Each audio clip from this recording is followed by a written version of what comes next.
Welcome back, Cassius. Good to see you. And you, sir, are Casca. Our audience has heard about you, but we've not met. Thanks for being here. Well, sure, though it wasn't easy getting here in this weather. It's kind of freaking me out a bit, actually. Yes, there's been quite a storm raging since the dinner you went to. And I understand you just took Caesar back to his place. And then you run into Cicero, and he asks you why you look so out of sorts. And he isn't? I've seen plenty of vicious storms before this, but it's only tonight that I've seen a storm hail fire.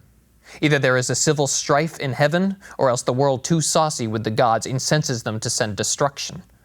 You think the gods have something to do with this, that they're upset? Where are you from? It's the heavens, isn't it? What else would it be? Okay. So you think it means that either the gods are in some kind of struggle with each other, that they're having some kind of a fight, or that they're unhappy with events here on Earth? Those are the two options as I see it. Well, Cicero doesn't seem quite as upset as you. In fact, he asks you if you've ever seen anything more wonderful. Yeah, well, that guy's a stoic. He doesn't buy into this God's business much. But he hasn't seen what I've seen. I saw a slave with his hand on fire as bright as 20 torches, and yet his hand didn't feel a thing. And I've been carrying my sword out because yesterday I saw a lion at the Capitol. It looked right at me and then walked on by. Then there was this huge group of women, there must have been 100 of them, out of their minds with fear after seeing men on fire walking up and down the streets. There's some weird sheep duty going on tonight. You can't let these guys like Cicero try to convince you this is just nature doing its thing. This means something. Well, Cicero isn't convinced by your report. I mean, he agrees that these are strange times in Rome, but then he adds, but men may construe things after their fashion, clean from the purpose of the things themselves. What's that supposed to mean? I think he's just trying to say that it's possible to read too much into things. Whatever. He then asks you if Caesar will be coming to the Capitol tomorrow. Yes, in fact, he told Antony to tell Cicero that he would be there. Well, now he knows. He suggests you find a safe place indoors, and then he goes on his way. And that's when you show up, Cassius. You've seen this weather, right? Yes, and I think it is a very pleasing night to honest men. Who knew the heavens could be so angry? The same people who knew the earth could be so full of faults. I have walked about in these same streets, and when the lightning seemed to open up the breast of heaven, I presented my own breast, inviting the lightning to strike me. You really shouldn't tempt the gods like that. That's like religious piety 101. You are simple-minded, Casca. Either you don't have the true spark of a Roman, or you just don't use it. You should try considering the true cause of all these terrors. Think about it. What are they supposed to make us afraid of? What might they be trying to warn us against? Let me think. Could I think of someone who is a lot like this terrible night? Someone who thunders, lightens, opens graves, and roars as does the lion in the Capitol. A man no mightier than thyself or me in personal action, yet prodigious grown, and fearful as these strange eruptions are.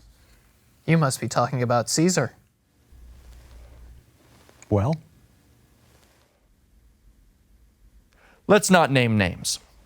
The point is, we are not rising to the occasion. We are governed too much by the womanish spirit of our mothers and not enough by the minds of our fathers, and so we suffer. We bear the weight on our shoulders. You might be onto something. They say tomorrow that the senators are going to make Caesar king of all of Rome's provinces, though not of Rome itself. I know where I will wear this dagger then. Cassius from bondage will deliver Cassius. You mean you'll kill yourself? This power that we hold over ourselves makes the weak most strong. This power over ourselves can defeat tyrants. No stony tower, nor wall of metal, nor airless dungeon can hold back the strength of human spirit. But life, being weary of these worldly bars, never lacks power to dismiss itself. If I know this, know all the world besides, that part of tyranny that I do bear, I can shake off at pleasure. Whoa, that's weird. Wonder what that means. I have this power too, Cassius. Every man has the power in his own hands to cancel his captivity. Take it easy, gentlemen. And I'm confused. Are you talking about suicide? We're talking about not caring if we die.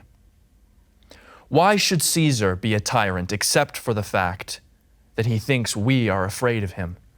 He is only a wolf because he thinks the Romans are sheep. Now, of course, if you, Casca, are a sheep, you might take arms to defend Caesar against me. But I am armed too, and as I've said, I'm not afraid to die. Hey, it's me, Casca. We should unite to stop this threat to Rome. I will go as far as you do.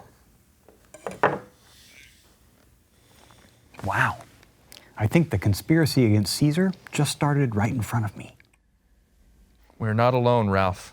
There are many noble Romans who are willing to undertake this job of honorable, dangerous consequence.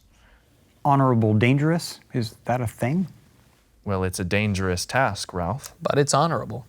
Huh? Okay, I got it. Anyway, they're waiting for me. So you see, Casca, this terrible weather is simply a sign of the job that we have to do. Most bloody, fiery, and most terrible.